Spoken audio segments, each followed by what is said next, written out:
नमस्कार दोस्तों, कालजयी कृतिया में आप सभी का स्वागत है। प्रस्तुत है मालती जोशी द्वारा रचित कहानी औकात। आइए सुनते हैं। खेल अपनी पूरी यौवन पर था। मीना की पतली नाजुक उंगलियां अपना कमाल दिखा रही थी। हर शॉट के साथ एक एक गुट भीतर जा रही थी। यह क्वीन और आ जाए बस फिर तो गेम उनका ही है। सामने बैठे प्रवीण भैया बार बार जता चुके हैं, मिन्नो हमारे भरोसे न रहना, जो कुछ भी करना है तुम ही को करना है। अरे मरो अब बस भी करो। कूलर की घरघराहट को भीगती मौसी की उनिंदी आवाज़ उभरी। कसम है जो इस खटखट के मारे जरा भी आंख लगी हो। मम्मी अब झूठ तो मत बोलो, रीता ने तपाक से जवाब दिया। 1 बजे जो मुंह ढाँप कर सोई हो तो पूरे 3 घंटे बाद तुम्हारी आवाज़ सुनाई दी है। तो क्या 4 बज गए? मौसी ने मन ही मन हिसाब लगाया। अरे अब तो चाय वाय भी बनेगी या खेल ही होता रहेगा। शॉट लगाते हुए मीनू का हाथ अकारण ही काँप गया। चांस बेकार चला गया। नीता ने लपक कर स्ट्राइकर उठाते हुए कहा, मम्मी अब प्लीज़ डिस्टर्ब मत करो, इतनी दोपहरी में तुम्हें चाय की पड़ी है। मीनू जानती है एक बार चाय की तलब होने पर मौसी से मिनट भर सब्र नहीं होगा। उसने कनखियों से देखा। मामा जी की रिंकी पिंकी उपन्यासों में ऐसा सिर डालकर बैठ गई हैं मानो वह कोर्स की किताब हो और इम्तहान एकदम सिर पर हो।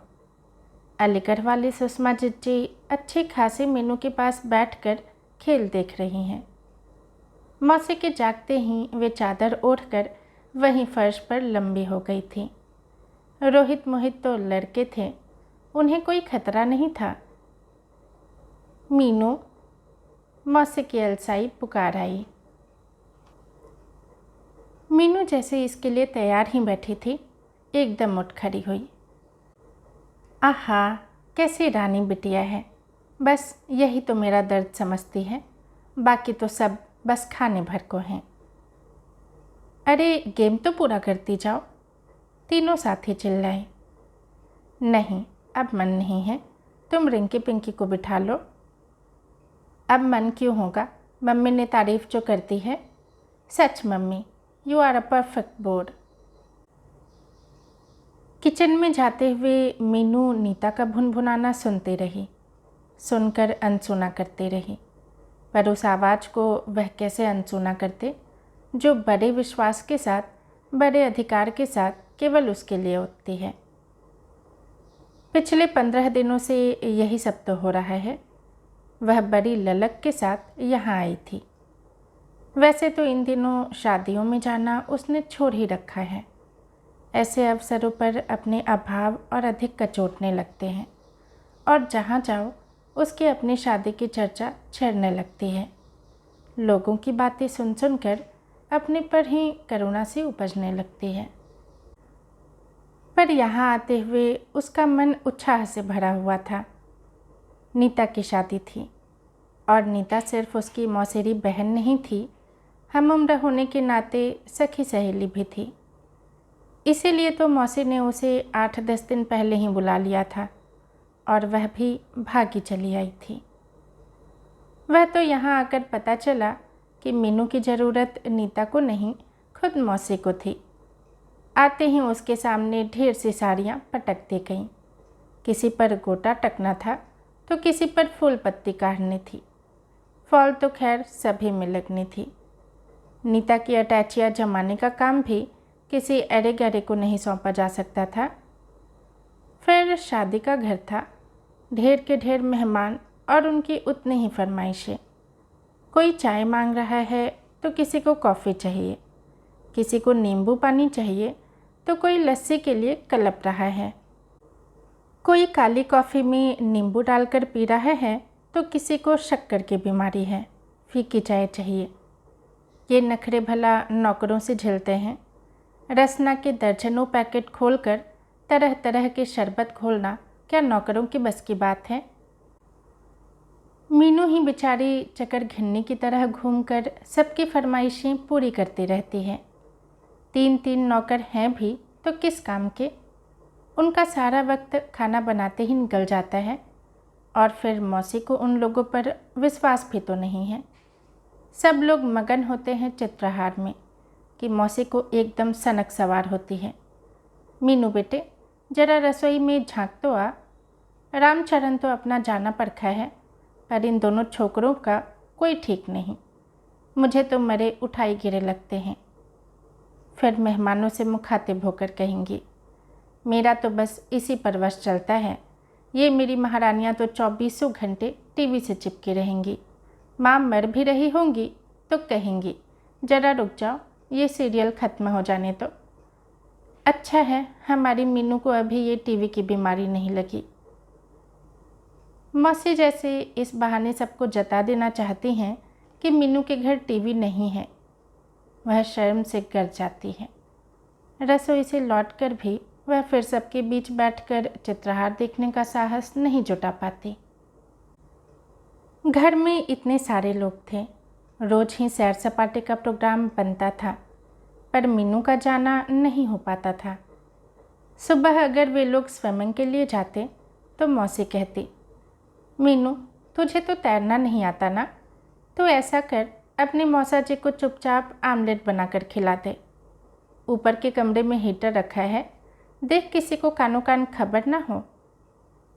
शाम को लोग बाग घूमने के लिए निकलते तो मौसी को याद आ जाता, अरे किशमिश चिरौंजी तो अभी साफ़ नहीं हुई, अब यह काम भला नौकरों पर छोड़ा जा सकता है, मरे आधे तो गटक जाएंगे। हॉल में वीसीआर पर कोई फिल्म चल रही होती और मीनू भीतर वाले बरामदे में बैठकर हलवाई के सामान की लिस्ट बनाती होती। अपने सुंदर अक्षरों पर तब उसे बड़ी कोफ्त होती। शादी का घर था, कामों की तो कोई गिनती ही न थी। मौसी उसे एक क्षण भी आंखों की ओट न होने देती थी। सबसे कहती फिरती, जिज्जे की लड़कियां सचमुच बड़ी सुघर हैं, सुघर और शालीन। स्वभाव तो ऐसा है जैसे मक्खन। हमारी ये देवियां तो नाक पर मक्खी नहीं बैठने देती। मक्खन है तभी तो जरा सी तारीफ पर पिघल जाती है। मीनू को अपने आप पर कोफ्त हो आई। वहाँ सब छोटे बड़े आराम फरमा रहे हैं। चाय बनाने का ठेका जैसे इसी ने ले रखा है। तिस पर सितम यह कि बर्तन सब के सब मांजने को हैं। ढंग की एक पतीली भी नहीं कि चाय चढ़ाई जा सके। नौकर हैं तो अपने किस काम के, वक्त पर या तो गायब रहेंगे या उसकी आवाज़ पर कान ही नहीं देंगे। उसकी औकात जानते हैं ना। हार कर उसने एक पतीली साफ़ की। अभी तो कप प्लेटों का भी जुगाड़ करना पड़ेगा। वहाँ सबकी सब महारानी बनकर बैठी रहेंगी। किसी से यह भी न होगा कि आकर ट्रे ही लगवा दें। अम्मा शादी से एक दिन पहले पहुंची थी। आते ही मामा जी ने उलाहना दिया था, जिज्जी तुमने क्या बिटिया को बांदी बनाकर भेजा था? छोटी जिज्जी उसे दिन भर नचाए रखती हैं। अम्मा तो निरी गऊ हैं, सुख दुख तो उन्हें व्यापता ही नहीं। बोली, अरे तो क्या हुआ, काम करने से कोई घिस थोड़ी ही जाएगी। शादी का कामकाज कोई बाहर वाला थोड़े ही आकर करवाएगा, वो तो अपने को ही करना पड़ता है। फिर मेरी मिनी को तो आदत है, मेरी गृहस्थी तो इन्हीं लड़कियों के दम पर चल रही है। मीनू को बहुत ताव आया। ठीक है, उसे आदत है तो क्या इसका मतलब है कि वह हर जगह खत्ती ही रहेगी? अम्मा भी कभी कभी ऐसी बात कह देती हैं कि बस। गुस्से की एक यही वजह नहीं थी। अम्मा नीता के लिए तो 700 की साड़ी लेकर आई थी, पर मीनू के लिए कुछ भी नहीं, जबकि अम्मा जानती थी कि शादी में पहनने लायक उसके पास कुछ भी नहीं है। अम्मा ने वायदा भी किया था और अब बिसुर रही थी। क्या करें बिन्नो, यहाँ का नेक दस्तूर पूरा करते करते ही दम फूल गया। ऊपर से हम दोनों का किराया, आने को तो सब तैयार थे, पर नंगे बच्चों को कहाँ लाती। पर उसकी सरमाइन के भरोसे छोड़ कर आई हूँ। तेरी साड़ी के लिए कहा था, पर तू तो अपने बाबूजी को जानती है, बिगड़ गए। बोले कोई उसकी शादी हो रही है जो नई साड़ी चाहिए। फिर क्या करती? वो तो ऊपर वाली लता ने बताया कि आजकल साड़ियों के भी सूट चले हैं, सो तेरे बाबूजी की चोरी से वही बनवा कर लाई हूँ। अपनी 22 साल पुरानी बनारसी साड़ी को शहीद करके अम्मा जो सूट बनवा कर लाई थी, उसे देखकर तो मीनू को रोना आ गया। जरी के बूटों का तार तार अलग हो रहा था और रंग भी जगह जगह से मध्यम पड़ गया था। न कपड़े में चमक शेष थी, न जरी में। दुख तो इस बात का था कि अपना सारा बजट ताक पर रखकर अम्मा जो साड़ी लाई थी, उसे मौसी ने ठीक से देखा भी नहीं। बस एक बार हाथ में लेकर रख दिया। अरे चिच्ची, इतना खर्च करने की क्या ज़रूरत थी? पर उनके चेहरे से साफ जाहिर था कि वे खुश नहीं हैं। उन्हें शायद किसी और चीज़ की आशा थी। मामा जी चांदी का आइसक्रीम सेट लाए थे। छोटी मौसी कानों के झुमके लाई थी। नीता की एक बुआ जड़ाऊ कंगन लाई थी। इन चीज़ों के सामने 700 की साड़ी की बिसात ही क्या थी? अम्मा का चेहरा खुद ही बुझा सा हो गया। शादी वाले दिन छोटी मौसी ने उनका मूड और ख़राब कर दिया। जैसे ही सब लोग तैयार होने लगे, मौसी बोली, हाय जिज्जी, दुनिया कहाँ पहुँच गई और तुम अभी वही पुरानी साड़ियाँ लथेरे जा रही हो। भला ऐसा डिजाइन आजकल कोई पहनता भी है? अम्मा तो रोनी रोनी हो आई।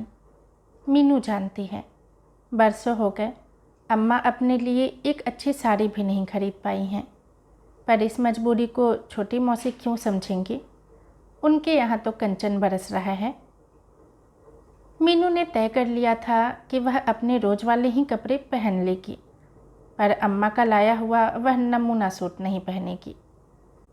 पर अम्मा का रुआंसा चेहरा देखकर उन्हें और अधिक तंग करने की इच्छा नहीं हुई। वह जैसे ही तैयार होकर निकली, सब लड़कियों ने उसे घेर लिया। यह क्या, आज भी साड़ी नहीं पहनोगी? क्या करें, अम्मा हमारा ब्लाउज़ लाना ही भूल गई, उसने मिमिया कर कहा। तो क्या हुआ, मेरा पहन लो, मेरा तुम्हें फिट आ जाएगा, किसी ने कहा। फिर किसी ने ब्लाउज़ दिया, किसी ने उससे मेल खाती साड़ी निकाल कर दी, किसी ने नकली मोतियों का सेट दे दिया, तो किसी ने मैचिंग वाली चूड़ियाँ पहना दी। नीता की सहेली ने उसके काले घने बालों को नए अंदाज में संवार दिया। एक मेरी बहन ने उसे विदेशी सेंट से नहला ही दिया। बन संवर कर जब सब लोग बाहर आईं तो बारात बस लगने ही वाली थी। दूल्हे को देखने की जैसे होड़ सी लग गई। चूड़ीदार पाजामा, रेशमी शेरवानी और कलगीदार साफे में सजे उस राजकुमार को देख मीना का मन एक अनाम पीड़ा से कराह उठा। जयमाल डालते हुए नीता के लिए ईर्ष्या की एक सूक्ष्म सी लहर उसके मन में उठी। सामान्य से रंग रूप की नीता, पर वह भी इस समय किसी राजकुमारी से कम नहीं लग रही थी। दूर से तो पहचानी भी नहीं जा रही थी। पहचानोगी कैसे?